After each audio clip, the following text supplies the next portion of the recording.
On ne parle que de ça, on s'est inquiété pour lui, mais il fait partie de ces visages qu'on a plaisir à retrouver. Bonjour Michel Delpech. Bonjour. Merci beaucoup d'être là au Figaro. J'évoque évidemment Merci de vous être inquiété pour moi. Ce combat contre le cancer que vous avez évoqué vous-même dans la presse. Ma première question, elle est simple, comment vous allez? Je vais bien. L'affaire n'est pas totalement terminée, il faut encore faire quelques exercices de réadaptation parce que j'ai fait de rééducation, mais sinon ça va. Vous revenez donc avec ce projet Dolly Bible, la Bible racontée aux enfants et en chanson. Il y a plein d'artistes qui sont réunis, et notamment vous qui portez le single. On va évidemment parler de l'importance de la religion dans votre vie, mais avant ça, on va regarder un extrait de cette chanson. Sur terre,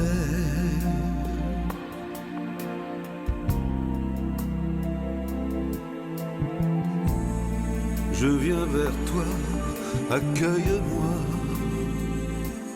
mon Père. Adieu la vie, mais je bénis ma chance.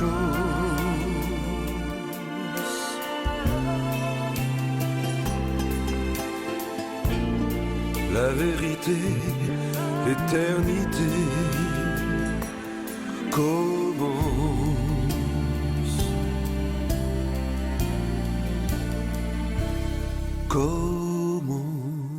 Cette chanson, Michel, vous l'avez enregistrée avant la maladie. Bien avant, évidemment. Oui. Évidemment, et je sais qu'on vous en a déjà parlé en interview, elle a une résonance particulière avec ce que vous chantez. Mais c'est tout à fait une coïncidence, en fait, si coïncidence il y a.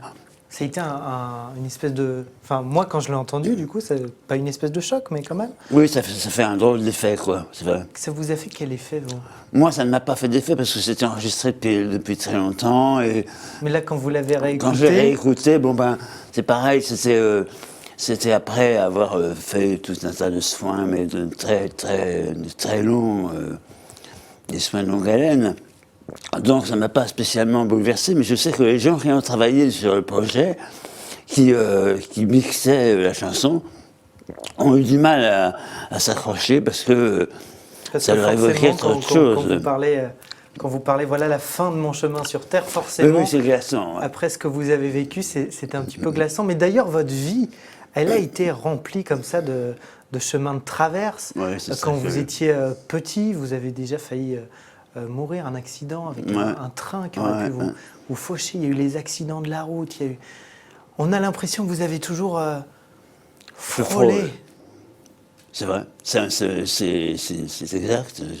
J'ai toute ma vie été confronté à ce genre de choses qui s'arrangeaient in extremis. Mais c'est ma vie, c'est mon chemin.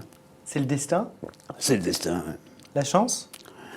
Il en faut beaucoup, j'en ai eu beaucoup. Vous dites que vous en avez eu beaucoup? Beaucoup. Vous dites surtout que vous avez eu beaucoup de chance parce qu'il y a toujours eu des gens pour vous rattraper. Oui, tout à fait. Lorsque j'étais au bord du précipice, dans un tas de domaines, pas forcément professionnel d'ailleurs, eh bien, il y a toujours eu une bonne âme pour m'empêcher de faire le grand saut. C'est ce qui fait que vous y croyez toujours aujourd'hui? Oui, ça me laisse penser qu'il y a quand même une bonne étoile. Qu'est-ce qui vous fait peur aujourd'hui? Oh, beaucoup de choses me font peur. La violence me fait peur. Je suis assez terrorisé par la violence qui nous entoure. Oui, ça me fait ça peur. L'avenir ne me rassure pas. Enfin, je ne suis pas le seul. Hein. Je parlais donc de la religion parce que c'est ce projet de raconter la Bible aux enfants c'est un vrai conte musical qui se base sur... Ce n'est pas un objet religieux, c'est-à-dire c'est vraiment raconté aux enfants par des enfants et c'est la grande aventure de la Bible. Ça reste une grande histoire, voilà, c'est une merveilleuse histoire. Vous, la religion, c'est une résonance particulière dans toute votre vie. J'ai eu du mal à voir quand on a préparé l'émission avec Charlotte sur vraiment quand ça avait débuté.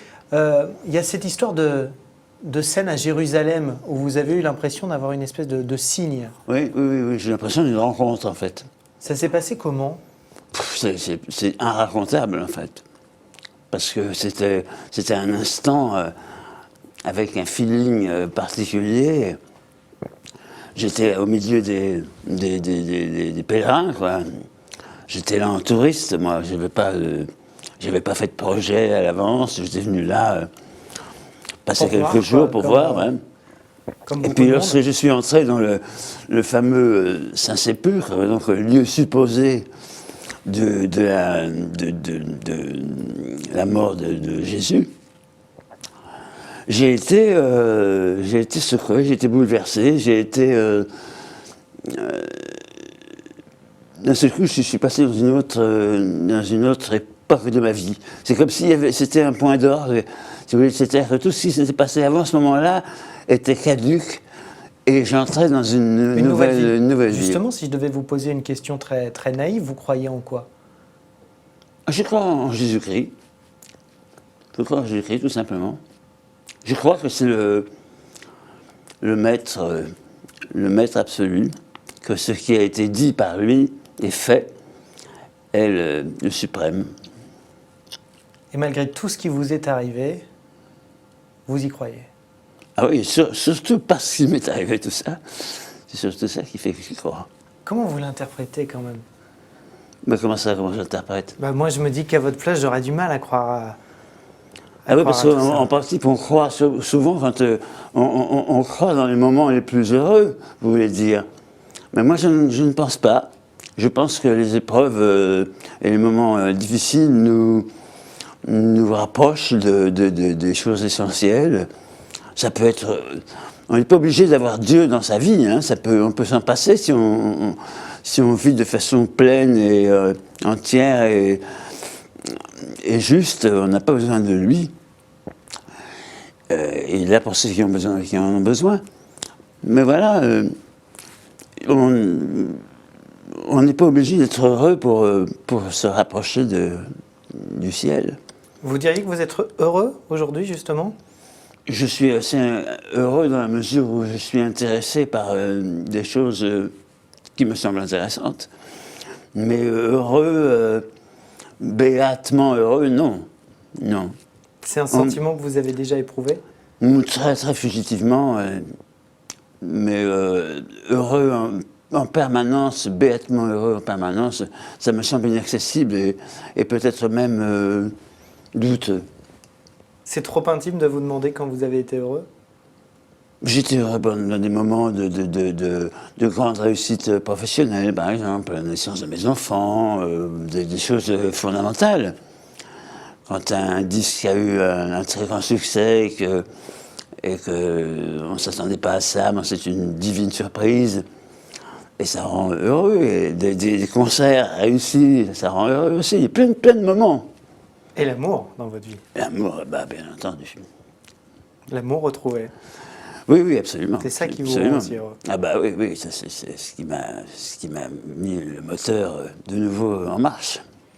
Aujourd'hui, vous ne chantez plus, Michel? Pour l'instant, je ne chante plus. Vous travaillez justement pour retrouver votre voix. Si vous ne la retrouvez pas... Je ne veux pas me placer dans cette hypothèse, comme disent les hommes politiques. Écoutez, on verra. Je n'ai pas de projet précis, sauf la retrouver. Et on peut la retrouver, de toute façon, en attendant, dans ce projet Dolly Bible. Merci beaucoup, Michel Delpech, d'être venu au Figaro. Merci à vous. À très bientôt. À bientôt.